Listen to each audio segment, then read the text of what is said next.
বন্ধুগণ, আসসালামু আলাইকুম। আমার চ্যানেলের এটা প্রথম ভিডিও।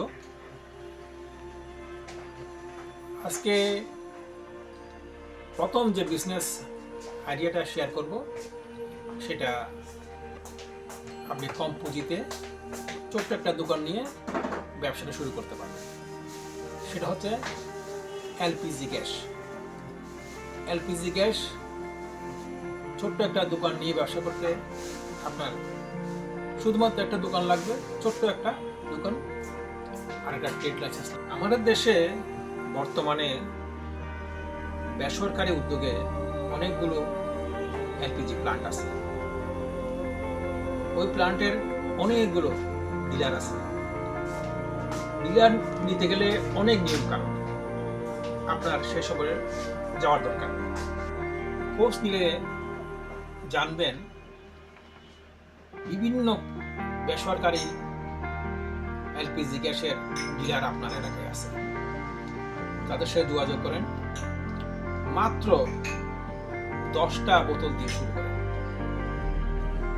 10টা বোতলে আপনি প্রতিদিন যদি সেল করতে পারেন, তাহলে আপনি 500 টাকা করে মুনাফা অর্জন করতে পারবেন। যদি প্রতিদিন 500 টাকা আপনি আয় করতে পারেন, তাহলে মাসে বা 30 দিনে আপনি ইনকাম হবে 15,000 টাকা। এই 15,000-এর মধ্যে আপনার দোকানের জন্য 5-6 হাজার টাকা খরচ হবে, বাকিটা আপনার নিট মুনাফা।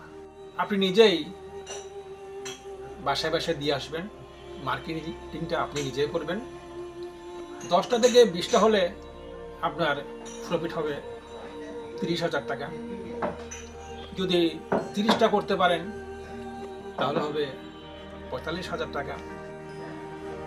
মনে রাখবেন, আপনার দোকানে কিছু নতুন চুলা রাখবেন, গ্যাসের চুলা। কিছু অ্যাক্সেসরিজ রাখবেন, রেগুলেটর আছে, তার আছে, পাইপ আছে, এগুলো রাখবেন। এগুলো আপনাকে বাড়তি ইনকাম দিবে। আপনি গ্যাসের চুলার উপর কিছু সার্ভিসিং কাজ শিখে রাখবেন আস্তে আস্তে। কারো একটা গ্যাসের চুলা নষ্ট হয়ে গেছে বা কোনো একটা জায়গায় সমস্যা হচ্ছে চুলার মধ্যে, আপনি সেটা রিপেয়ার করে দেবেন, সার্ভিসিং করে দেবেন। এটাও আপনার একটা বাড়তি ইনকাম যোগ হবে। শুরু করলে আপনি মোট 3টা সার্ভিস বা সেবা দিচ্ছেন। একটা হচ্ছে নতুন সিলিন্ডার বিক্রয়, যেখান থেকে আপনি গড়ে 50 থেকে 70 টাকা লাভ করতে পারবেন একটা সিলিন্ডারে। 2 নম্বর হচ্ছে নতুন গ্যাসের চুলা বিক্রি করতে পারবেন, ওইখান থেকে আপনি একটা মুনাফা পাবেন। 3 নম্বর হচ্ছে আপনি কিছু গ্যাসের চুলার কাজ জানলে আপনি কিছু সার্ভিসিং ইনকাম করতে পারবেন। এই সার্ভিসটা দিয়ে আপনি ইনকাম করতে পারবেন, সেটা বেশ বড় হবে। এভাবে আমার ধারণা মাসে 30 থেকে 40,000 টাকা আপনি ইনকাম করতে পারবেন, কিন্তু পুঁজি লাগবে খুবই সামান্য। ধন্যবাদ সবাইকে।